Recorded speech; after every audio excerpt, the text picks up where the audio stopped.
When we left off, Nathan Cole's final message rewrote the entire case. "Stop looking for who stole the money," he'd said. "Find who wanted Sarah blamed."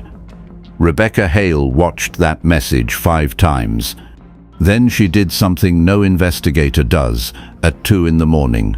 She got in her car and drove straight to Sarah's front door. At 2:14 a.m., the lights in Sarah's house were still on. Sarah answered the door, looking like someone who'd stopped expecting good news from anyone who showed up unannounced. Neither woman spoke for a moment.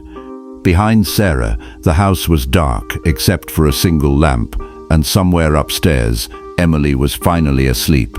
Then Rebecca asked, "Tell me everything." Sarah frowned. About what? Everything. Rebecca didn't take notes in the traditional sense. She just listened, differently than everyone before her had, treating Sarah not as a suspect to manage, but as a witness nobody had actually bothered to hear, which is, generally speaking, not the reassuring thing to hear from an investigator at 2 a.m. 3 hours later, Rebecca had learned more than she had in the previous 2 weeks combined, not because Sarah had been hiding anything, but because nobody, in 2 weeks of formal interviews, had thought to ask a single question that actually mattered. 6 months earlier, Sarah had flagged something odd in Alderstone's supplier database.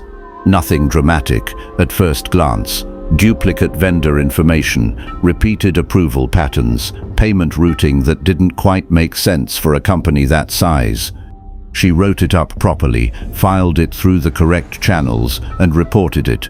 The issue disappeared. Life moved on, or so she thought. Reports have a habit of vanishing quietly in large organizations, usually right around the point someone senior would rather they didn't exist.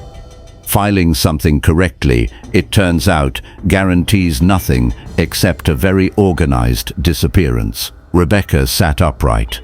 Who reviewed the report? Sarah thought for a moment. Compliance. Who, specifically? Sarah looked confused, as though the question had never once occurred to her. Olivia. Sarah didn't say anything else for a moment. She was doing what she always did when something didn't add up, quietly running the numbers again in her head, just in case she'd gotten it wrong the first time. Rebecca went still, because she remembered the date. The exact date Nathan had circled repeatedly in his own private notes. The exact date of the fake consultant's supposed meetings. The exact date Olivia had personally approved Sarah's report for review. 4 separate events. 4 separate people. 1 single day. Rebecca had encountered coincidences before, in a career built almost entirely on other people's bad luck. This was not one of them. This was a calendar doing its very best impression of a signed confession. At sunrise, Rebecca pulled the archived version of the report. It should have run 12 pages. It ran 8, 4 pages missing, not lost, not misfiled, but deleted, carefully and professionally by someone who clearly understood exactly what those 4 pages proved. Which was, in fairness, considerably more thoroughness than Alderstone's IT department had shown toward literally anything else that entire year, including, at one point, their own backup schedule. The missing pages eventually turned up on a backup server nobody had thought to check. And once Rebecca opened them, the duplicate invoices stopped looking small. What she was looking at was a hidden network of shell suppliers, fake consulting firms, and layered payment channels, hundreds of transactions, millions of pounds, spread carefully across several years. None of it had gone through Sarah's desk. None of it had gone through Nathan's.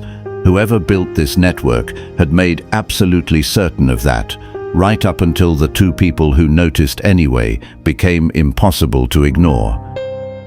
Sarah had found it months before the fraud, months before Nathan died, without ever realizing what she was actually looking at. And once Rebecca understood that, everything about the case rearranged itself. The fraud had never been designed to steal £14 million.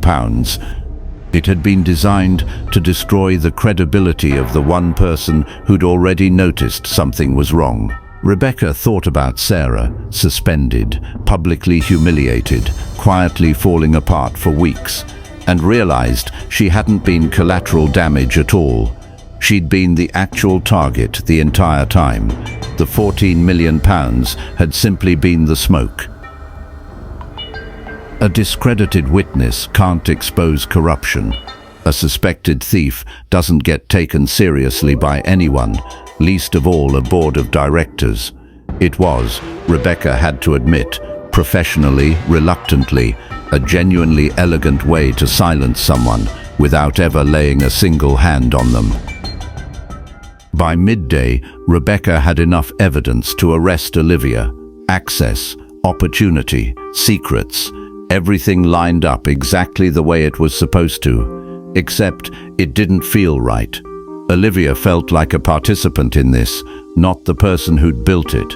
Then Rebecca remembered a sentence Olivia had said weeks earlier, meant, at the time, to sound almost comforting. Whoever did this knew exactly how you think. It didn't sound comforting anymore. It sounded, on reflection, exactly like a confession wearing a compliment's clothes. It was a small detail, on its own, the kind of thing easy to dismiss as sentiment rather than evidence. But Rebecca had learned, the hard way, that the details people dismiss are usually the ones that matter most. Olivia had been arrested that same day, interviewed under caution, then released pending further inquiries. The evidence from the raid was damning, just not yet enough on its own to charge her with anything more than very bad judgment in her choice of hobbies. Rebecca arranged one final interview. This time, she didn't bring evidence. She brought a lie, carefully rehearsed. "We found Adrian Locke," she said, sitting down across from Olivia. "We have him in custody." Both sentences were technically impossible, since Adrian Locke had never existed in the first place, a fact only 3 people in the entire investigation actually knew.